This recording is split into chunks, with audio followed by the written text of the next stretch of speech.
a las autoridades de las Naciones Unidas, los representantes de los distintos países que la integran y todos los ciudadanos del mundo que nos estén mirando.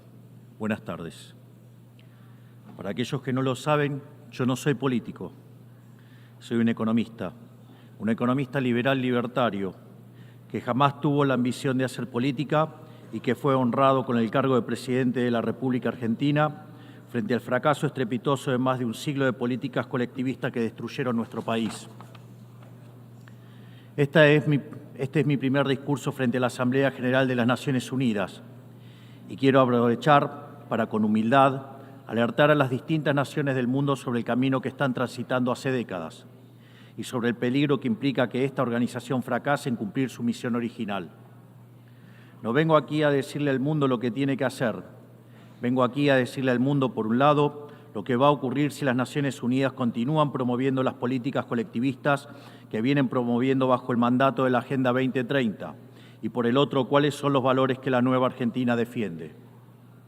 Quiero, sí, comenzar dando crédito cuando el crédito corresponde. La Organización de Naciones Unidas nace del horror de la guerra más cruenta de la historia global, con el objetivo principal de que nunca volviera a ocurrir. Para ello, la organización grabó en piedra sus principios fundamentales en la Declaración Universal de Derechos Humanos. Ahí se consignó un acuerdo básico en torno a una máxima, que todos los seres humanos nacen libres e iguales en dignidad y derechos. Bajo la tutela de esta organización y la adopción de estas ideas, durante los últimos 70 años la humanidad vivió en periodo de paz global más largo de la historia, que coincidió también con el periodo de mayor crecimiento económico de la historia. Se creó un foro internacional donde las naciones pudieran dirimir sus conflictos a través de la cooperación, en vez de recurrir instantáneamente a las armas, y se logró algo impensado: sentar de manera permanente a las 5 potencias más grandes del mundo en una misma mesa, cada una con el mismo poder de veto, a pesar de tener intereses totalmente contrapuestos. Todo esto no hizo que el flagelo de la guerra desapareciera, pero se logró por ahora que ningún conflicto escalara a proporciones mundiales. El resultado fue que pasamos de tener 2 guerras mundiales en menos de 40 años, que en conjunto se cobraron más de 120 millones de vidas, a tener 70 años consecutivos de relativa paz y estabilidad global, bajo el manto de un orden que permitió al mundo entero integrarse comercialmente, competir y prosperar. Porque donde entra el comercio no entran las balas, decía Bastiat.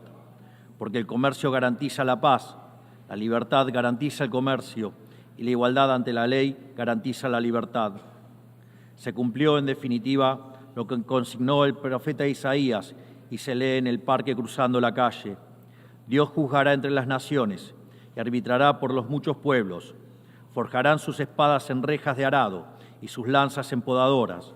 Nación no tomará espada contra nación, nunca más conocerán la guerra.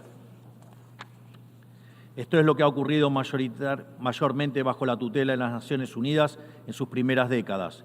Y por eso, desde esta perspectiva, estamos hablando de un éxito destacable en la historia de las naciones que no puede ser soslayado. Ahora bien, en algún momento, y como suele ocurrir con la mayoría de las estructuras burocráticas que los hombres creamos, esta organización dejó de velar por los principios esbozados en su declaración fundante y comenzó a mutar. Una organización que había sido pensada esencialmente como un escudo para proteger el reino de los hombres se transformó en un leviatán de múltiples tentáculos que pretende decidir no solo qué debe hacer cada Estado-nación, sino también cómo deben vivir todos los ciudadanos del mundo. Así es como pasamos de una organización que perseguía la paz a una organización que le impone una agenda ideológica a sus miembros sobre un sinfín de temas que hacen a la vida del hombre en sociedad. El modelo de Naciones Unidas, que había sido exitoso, cuyo origen podemos rastrear en las ideas del presidente Wilson, que hablaba de la sociedad de paz sin victoria y que se fundaba en la cooperación de los Estados-nación, ha sido abandonado.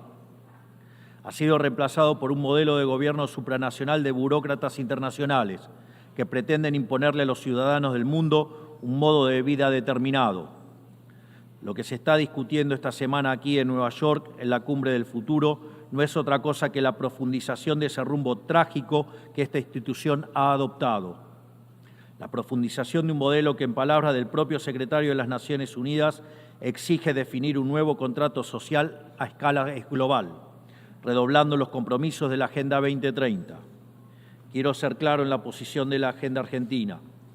La Agenda 2030, aunque bien intencionada en sus metas, no es otra cosa que un programa de gobierno supranacional de corte socialista, que pretende resolver los problemas de la modernidad con soluciones que atentan contra la soberanía de los Estados-nación y violentan el derecho a la vida, a la libertad y a la propiedad de las personas.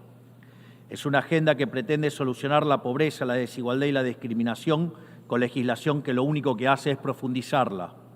Porque la historia del mundo demuestra que la única manera de garantizar la prosperidad es limitando el poder del monarca, garantizando la igualdad ante la ley y defendiendo el derecho a la vida, a la libertad y a la propiedad de los individuos. Ha sido precisamente la adopción de esa agenda que obedece a intereses privilegiados y el abandono de los principios esbozados en la Declaración Universal de Derechos Humanos de las Naciones Unidas lo que tergiversó el rol de esta institución y la puso en una senda equivocada. Así, hemos visto cómo una organización que nació para defender los derechos del hombre ha sido una de las principales propulsoras de la violación sistemática de la libertad, como por ejemplo con las cuarentenas a nivel global durante el año 2020 y que debería ser considerado un delito de lesa humanidad. En esta misma casa, que dice defender los derechos humanos, han permitido el ingreso al Consejo de Derechos Humanos a dictaduras sangrientas como la de Cuba y Venezuela sin el más mínimo reproche. En esta misma casa, que dice defender los derechos de las mujeres, permite el ingreso al Comité para la Eliminación de la Discriminación contra la Mujer a países que castigan a sus mujeres por mostrar la piel. En esta misma casa, sistemáticamente, se ha votado en contra del Estado de Israel, que es el único país de Medio Oriente que defiende la democracia liberal, mientras se ha demostrado en simultáneo una incapacidad total de responder al flagelo del terrorismo. En el plano económico, se han promovido políticas colectivistas que atentan contra el crecimiento económico, violentan los derechos de propiedad y entorpecen el proceso económico natural, llegando a impedirle a los países más postergados del mundo gozar libremente de sus propios recursos para salir adelante. Regulaciones y prohibiciones impulsadas precisamente por los países que se desarrollaron gracias a hacer lo mismo que hoy condenan. Se ha promovido además una relación tóxica entre las políticas de gobernanza global y los organismos de crédito internacional, exigiéndole a los países más relegados que comprometan recursos que no tienen en programas que no necesitan, convirtiéndolo en deudores perpetuos para promover la agenda de las élites globales. Tampoco ha ayudado el tutelaje del Foro Económico Mundial, donde se promueven políticas ridículas con anteojeras maltusianas, como las políticas de emisión cero, que dañan sobre todo a los países pobres, a las políticas vinculadas a los derechos sexuales y reproductivos, cuando la tasa de natalidad de los países occidentales se está desplomando, anunciando un futuro sombrío para todos. Tampoco la organización ha cumplido satisfactoriamente su misión de defender la soberanía territorial de sus integrantes, como sabemos los argentinos de primera mano en la relación con las Islas Malvinas.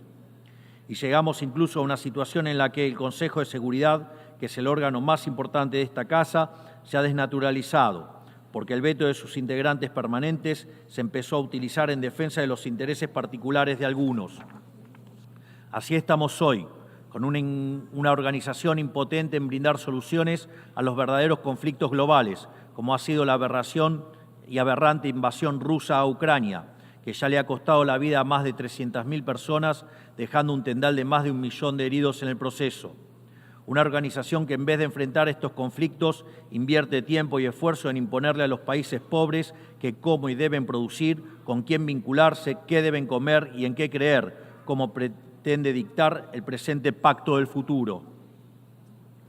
Toda esta larga lista de errores y contradicciones no ha sido gratuita, sino que ha redundado en la pérdida de credibilidad de las Naciones Unidas ante los ciudadanos del mundo libre y en la desnaturalización de sus funciones. Por eso, quiero hacer una advertencia. Estamos ante un fin de ciclo. El colectivismo y el postureo moral de la agenda woke se han chocado con la realidad y ya no tienen soluciones creíbles para ofrecer a los problemas reales del mundo. De hecho, nunca las tuvieron. Si la Agenda 2030 fracasó, como reconocen sus propios promotores, La respuesta debería ser preguntarnos si no fue un programa mal concebido de inicio, aceptar esa realidad y cambiar el rumbo. No se puede pretender persistir en el error redoblando la apuesta de una agenda que ha fracasado. Siempre ocurre lo mismo con las ideas que vienen de la izquierda. Diseñan un modelo acorde a lo que el ser humano debería hacer, según ellos, y cuando los individuos libremente actúan de otra manera, no tienen mejor solución que restringir, reprimir y coartar su libertad. Nosotros en Argentina ya hemos visto con nuestros propios ojos lo que hay al final de este camino de envidia y pasiones tristes. Pobreza, embrutecimiento, anarquía y una ausencia fatal de libertad. Todavía estamos a tiempo de apartarnos de ese rumbo. Quiero ser claro con algo para que no haya malas interpretaciones. La Argentina, que está viviendo un proceso profundo de cambio en la actualidad, ha decidido abrazar las ideas de la libertad. Esas ideas que dicen que todos los ciudadanos nacemos libres e iguales ante la ley, que tenemos derechos inalienables otorgados por el Creador, entre los que se encuentran el derecho a la vida, a la libertad y a la propiedad. Esos principios que ordenan el proceso de cambio que estamos llevando adelante en la Argentina son también los principios que guardarán nuestra conducta internacional a partir de ahora. Creemos en la defensa de la vida de todos. Creemos en la defensa de la propiedad de todos. Creemos en la libertad de expresión para todos. Creemos en la libertad de culto para todos. Creemos en la libertad de comercio para todos. Y creemos en los gobiernos limitados, todos ellos.